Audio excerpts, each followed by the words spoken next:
दोस्तों, मेरा नाम नेहा है। जब मैं 25 साल की थी तब मेरे लिए एक रिश्ता आया था। वह अजय नाम के एक युवक का था। मैं एक छोटे गांव से थी, लेकिन वह तालुका के कस्बे में रहता था। उसकी शिक्षा बहुत अच्छी थी और वह एक अच्छी कंपनी में नौकरी करता था। मेरे घर वालों को वह रिश्ता बहुत पसंद आया। हमारी शादी तय हुई और हमारा विवाह हो गया। मैं दिखने में बहुत सुंदर हूँ। शादी के बाद मैं अपने ससुराल चली गई। मेरे ससुराल में सिर्फ मैं और मेरा पति अजय थे। मेरे पति के माता पिता कुछ साल पहले ही गुजर चुके थे। हम दोनों एक दूसरे को बहुत समय देते थे और एक दूसरे से बहुत प्यार करते थे। शादी की पहली रात मुझे आज भी याद है। मैं दूध का गिलास लेकर अपने कमरे में गई। मैंने गिलास टेबल पर रखा और बिस्तर पर जाकर बैठ गई। कुछ देर बाद अजय अंदर आया। हमारी ज्यादा जान पहचान ना होने के कारण वह थोड़ा संकोच कर रहा था। उसने गिलास उठाया और कुछ ही सेकंड में उसे खत्म कर दिया। वह मेरे पास आकर बैठ गया। मैंने चेहरे पर पल्लू डाला हुआ था, इसलिए मेरा चेहरा नहीं दिख रहा था। मैं थोड़ा डर रही थी। उसने मेरा चेहरा ऊपर किया, लेकिन पल्लू की वजह से उसे मेरा चेहरा नहीं दिखा। उसने दोनों हाथों से मेरे सिर पर का पल्लू पीछे सरकाया। मेरा सुंदर चेहरा देखकर वह बहुत खुश हुआ। उसके चेहरे पर एक खूबसूरत मुस्कान थी। मैंने उसकी ओर एक बार देखा और फिर नीचे देखने लगी। उसने अपना चेहरा मेरे चेहरे के पास लाया और मेरे होठों पर एक हल्का सा चुंबन लिया। मेरे शरीर में एक सिहरन सी दौड़ गई।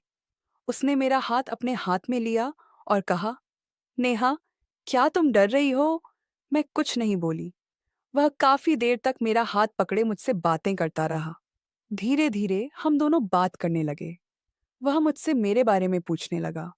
अब मेरा डर भी कम हो गया था। बात करते करते उसने मुझे गले लगाया और मेरे होठों पर फिर से चुंबन लिया। हम दोनों एक दूसरे को प्यार करने लगे। वह रात मेरे लिए बहुत यादगार थी। हम दोनों बहुत खुश थे। फिर हम गहरी नींद में सो गए। सुबह मैं जल्दी उठी और उसे टिफिन दिया। मेरा रोज का यही रूटीन शुरू हो गया।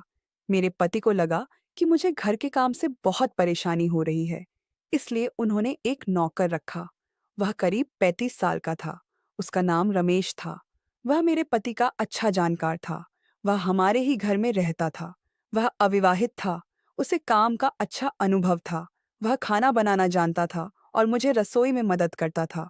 हमें कहीं गाड़ी से जाना होता तो वही ले जाता था। उसे गाड़ी चलानी आती थी। बाजार से अनाज, किराना वगैरह सब वही लाता था। इससे मेरा काफी बोझ कम हो गया था। मुझे खाली समय मिलने लगा। हमारा घर भी बड़ा था। हॉल में बड़ा टीवी था, सोफा सेट था। घर हर चीज से सजा हुआ था। मेरे पति को अच्छी तनख्वाह मिलती थी, इसलिए पैसे की कोई कमी नहीं थी। हर तरफ खुशी थी। कुछ महीनों बाद मैं गर्भवती हो गई। गर्भवती होने से मैं, मेरा पति और मेरा पूरा परिवार बहुत खुश था। लेकिन नियति को यह खुशी मंजूर नहीं थी। नियति के मन में कुछ और ही था। एक दिन मैं, मेरे पति और ड्राइवर घूमने गए थे। हम बहुत दूर तक घूमे और रात को लौट रहे थे। लौटते वक्त अचानक पीछे से एक ट्रक ने हमारी गाड़ी को जोरदार टक्कर मार दी। हमारी गाड़ी नीचे गिर गई और मेरे पति को बहुत चोट लगी। मेरे पैर में फ्रैक्चर हो गया। रमेश को कुछ नहीं हुआ था। उस अंधेरी रात में उसने एम्बुलेंस को फोन किया और मुझे और मेरे पति को तुरंत अस्पताल ले गया। मेरे पति को बहुत चोटें आई थीं, जिसके कारण उनकी मृत्यु हो गई। मैं बहुत रोई। मेरे इतना प्यार करने वाला पति मुझे अकेला छोड़कर चला गया था। वह दुख मुझसे सहन नहीं हो रहा था। मुझे मेरे ससुराल ले जाया गया।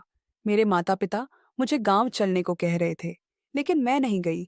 उस समय मेरा 7वां महीना चल रहा था और पैर में फ्रैक्चर होने की वजह से बहुत तकलीफ थी। मेरी माँ 8-10 दिन मेरे पास रही, लेकिन उसे भी अपने घर लौटना जरूरी था। माँ रह रही थी, लेकिन मैंने ही उसे कहा, माँ तुम जाओ, मैं देखती हूँ कि क्या करना है। और माँ चली गई। रमेश मेरी सारी देखभाल करता था। वह खाना बनाता, मुझे पानी लाकर देता, नहाने के लिए पानी देता। धीरे धीरे वह मुझे मेरे हाथ पकड़कर चलाता था। वह मेरा बहुत ख्याल रखता था। मेरा सिर्फ उसी का सहारा था।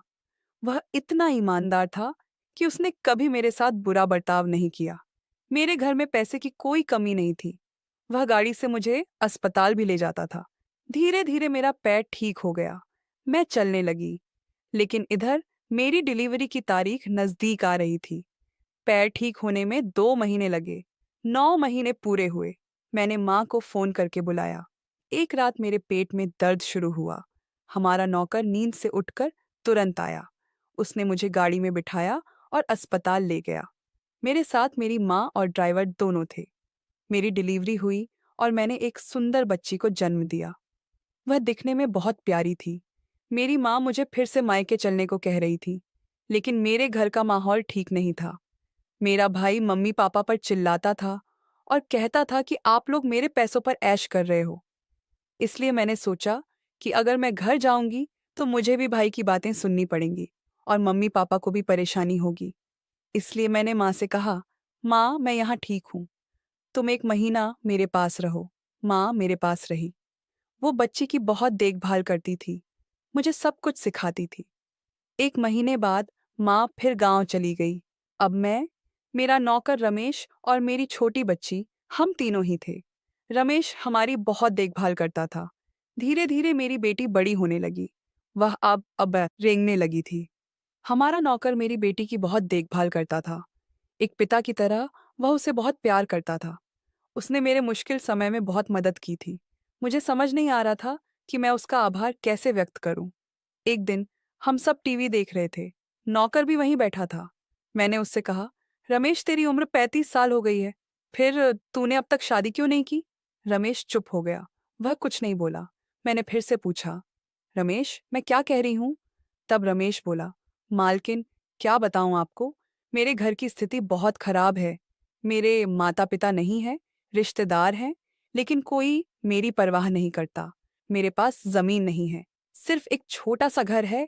उस आधार पर कौन अपनी बेटी देगा? मैंने बहुत सी लड़कियां देखी, लेकिन उन्हें अच्छी नौकरी वाला और जमीन वाला लड़का चाहिए। यह सुनकर मुझे बहुत बुरा लगा। उसकी इतनी उम्र हो गई थी, उसे कितनी तकलीफें सहनी पड़ रही थीं। मेरा तो विवाह हो गया था, मुझे सारे सुख मिले थे, लेकिन उसे क्या महसूस होता होगा?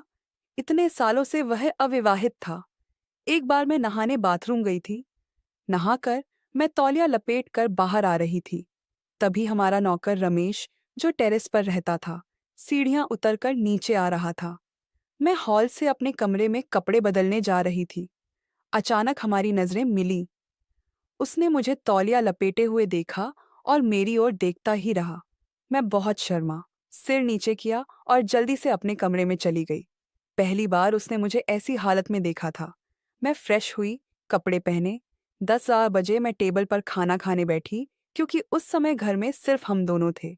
हम दोनों खाना खा रहे थे। वह मुझे देखता और नजर चुराता। हम आमने सामने बैठे थे। वह अपने पैर से मेरे पैर को छूता। मुझे लग रहा था कि उसमें कुछ बदलाव आया है। उसे क्या हुआ था, यह मुझे नहीं पता था, लेकिन वह बार बार मुझे देखने की कोशिश करता था। ऐसे ही 2-4 दिन बीते। एक दिन मैं अपने कमरे में तैयार हो रही थी। तभी मुझे लगा कि कोई खिड़की से मुझे देख रहा है। मैंने पीछे मुड़कर देखा तो खिड़की में कोई नहीं था, लेकिन शीशे में मुझे उस व्यक्ति का थोड़ा सा चेहरा दिखा। वह मेरा नौकर रमेश था। वास्तव में मेरी गलती थी। मुझे घर में ऐसी लापरवाही नहीं करनी चाहिए थी। मुझे अपने ऊपर ध्यान देना चाहिए था। जब मैं रात को सोने गई, तब से मैं रमेश के बारे में ही सोचने लगी थी। जब से वह हमारे घर नौकरी पर आया, तब से वह बहुत ईमानदारी से काम करता था। मेरे पति की मृत्यु के बाद उसने मेरा बहुत ख्याल रखा। वह मुझसे बहुत प्यार करता था। मेरी छोटी बच्ची से भी बहुत प्यार करता था। घर के सारे काम करता था। जब मैं अकेली पड़ गई थी, तब उसने मुझे हर मुश्किल समय में सहारा दिया। पिछले 6 महीनों से उसने मुझसे तनख्वाह भी नहीं ली थी। उसने मेरे साथ कभी बुरा बर्ताव नहीं किया।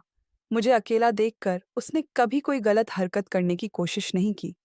लेकिन इन 2-4 दिनों में उसका व्यवहार बदल गया था। यह मुझे साफ महसूस हो रहा था। इसमें मेरी गलती थी। मुझे घर में एक युवा पुरुष के रहते हुए सावधानी और मर्यादा से व्यवहार करना चाहिए था। मैं उस रात बहुत कोशिश कर रही थी कि मुझे नींद आ जाए, लेकिन मुझे नींद नहीं आ रही थी। मेरे सामने बार बार रमेश ही दिख रहा था। उसने मेरे लिए बहुत कुछ किया था। मेरे पति की मृत्यु के बाद मेरा मन भी नहीं लग रहा था। मैं बहुत अकेली पड़ रही थी। सिर्फ मेरी बच्ची का सहारा था, जिससे मैं थोड़ा बहुत खुश थी। लेकिन ऐसे अकेले कितने दिन जिंदगी काटनी थी? मुझे किसी के सहारे की जरूरत थी। मेरी बच्ची गहरी नींद में सो रही थी, लेकिन मुझे नींद नहीं आ रही थी। मैंने सोचा कि रमेश ऊपर क्या कर रहा है, उसे नींद आई है या नहीं, यह देख आऊं। मैं धीरे धीरे सीढ़ियां चढ़कर टेरेस पर गई, उसके कमरे के पास गई। उसके कमरे का दरवाजा खुला था। मैंने धीरे से झांका तो वह इधर उधर करवटें बदल रहा था। शायद उसे भी नींद नहीं आ रही थी। मैं उसके कमरे में चली गई। अचानक उसका ध्यान मुझ पर गया। वह तुरंत उठकर बैठ गया और बोला, क्या हुआ मालकिन? मैं उसके पास जाकर बैठ गई। मैं कुछ नहीं बोली। फिर मैंने रमेश से कहा, रमेश, मैं पिछले हफ्ते से तुम्हें देख रही हूँ। तुम में कुछ बदलाव आया है? तुम मुझे चोरी चोरी देखते हो? वह हंसने का नाटक करते हुए बोला, नहीं मालकिन, ऐसा कुछ नहीं है। मैंने उसका हाथ अपने हाथ में लिया और उसे साफ कहा, मुझे सच बताओ। तब वह बोला, माफ करना मालकिन, लेकिन उस दिन मैं सीढ़ियां उतरकर नीचे आ रहा था और आप तौलियां लपेटकर घर में जा रही थी।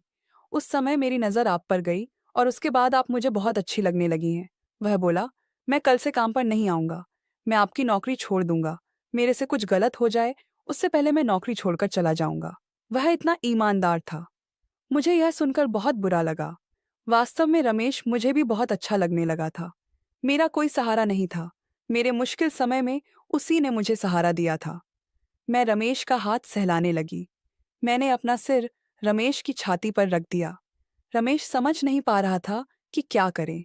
वह मेरे बालों में हाथ फेरने लगा। फिर उसने मुझे थोड़ा हटाया, मेरा सुंदर चेहरा अपने दोनों हाथों की हथेलियों में लिया और अपने होठ मेरे होठों पर रखकर मेरा चुंबन लेने लगा। मुझे बहुत अच्छा लग रहा था। मैंने उसे जोर से गले लगाया और हम दोनों एक दूसरे से प्यार करने लगे। बहुत दिनों बाद मुझे खुशी मिली थी। रमेश भी बहुत खुश था। मैं कुछ देर बाद नीचे चली गई। मेरी बच्ची सो रही थी। मुझे बहुत संतुष्टि महसूस हो रही थी। कुछ ही मिनटों में मुझे नींद आ गई। अगली सुबह मैं उठी। मुझे रात का वाकया बहुत याद आ रहा था। मुझे लगा कि कहीं यह सपना तो नहीं था। रमेश सुबह नीचे आया। वह अब मुझसे बहुत प्यार से बात करने लगा था। मेरी बेटी बड़ी हो रही थी। जब वह और बड़ी होगी तो वह मुझसे कुछ सवाल पूछेगी। उन सवालों का मैं क्या जवाब दूंगी, यह मुझे समझ नहीं आ रहा था। लेकिन अब मुझे रमेश बहुत अच्छा लगने लगा था। अब बार बार मैं और रमेश मिलते थे, एक दूसरे से प्यार करते थे। लेकिन यह सब कब तक चलेगा? लोग क्या कहेंगे? मैंने एक दिन तय किया कि बात करनी ही होगी। बच्ची के सोने के बाद मैं ऊपर टेरेस पर गई। रमेश जाग रहा था। मुझे देखकर वह मुस्कुराया। मैं उसके सामने जाकर बैठ गई। उसने मेरा हाथ अपने हाथ में लिया। मैंने अपना सिर उसकी गोद में रखा और कहा, रमेश, हम जो कर रहे हैं क्या यह सही है? इस पर रमेश चुप हो गया। मैंने कहा, रमेश, अगर तुम्हें कोई आपत्ति ना हो तो हम शादी कर लें। हम अपना घर बसाए। तुम मेरा बहुत ख्याल रखते हो। मुझे तुम बहुत अच्छे लगते हो। लेकिन तुम्हें मेरी बेटी को स्वीकार करना होगा। वो बहुत खुश हो गया। उसकी खुशी का ठिकाना नहीं था। मैं भी बहुत खुश थी। उसने मुझे हाँ कहा। हमने एक दूसरे को जोर से गले लगाया और एक दूसरे से प्यार करने लगे। कुछ दिनों बाद हमने कोर्ट मैरिज कर ली। उसने मेरी बेटी को स्वीकार कर लिया था। अब मेरी बेटी धीरे धीरे बड़ी हो रही है। मैंने उसे एक अच्छे स्कूल में डाला है। हमारी थोड़ी सी जमीन है। हम गांव जाकर खेती करते हैं। मेरे पति ने कुछ पैसे कमा कर रखे थे, इसलिए स्थिति ठीक ठाक है। खेती से अच्छी आय होती है और उसी से हम सब कुछ चलाते हैं। हम अब बहुत खुश हैं। रमेश मुझे बहुत सुख देता है। मैं भी रमेश से बहुत प्यार करती हूँ। उसने मेरे मुश्किल समय में मेरा बहुत साथ दिया। अब धीरे धीरे हमारा रिश्ता और मजबूत हो रहा है। मेरी बेटी रमेश को पापा कहकर बुलाती है। उसने उसे पूरी तरह स्वीकार कर लिया है। वह भी मेरी बेटी से मेरी तरह ही प्यार करता है। कभी कभी जिंदगी में अचानक कोई ऐसा इंसान मिलता है जो खून का रिश्ता ना होते हुए भी मन से अपना हो जाता है। प्यार, अपनापन और रिश्ता जन्म से नहीं बल्कि देखभाल और विश्वास से बनता है। समाज क्या कहेगा, इससे ज्यादा जरूरी है मन की शांति और जिंदगी को सहारा देने वाला साथी। जो मिलता है वही सच्चा हमसफर होता है। इसलिए प्यार और इंसानियत की कीमत समझो, क्योंकि यही जिंदगी बदल देता है। तो दोस्तों, आपको ये कहानी कैसी लगी कमेंट करके ज़रूर बताएं। और अगर आप हमारे चैनल पर नए हैं तो हमारे चैनल को लाइक, शेयर और सब्सक्राइब करना ना भूलें। धन्यवाद।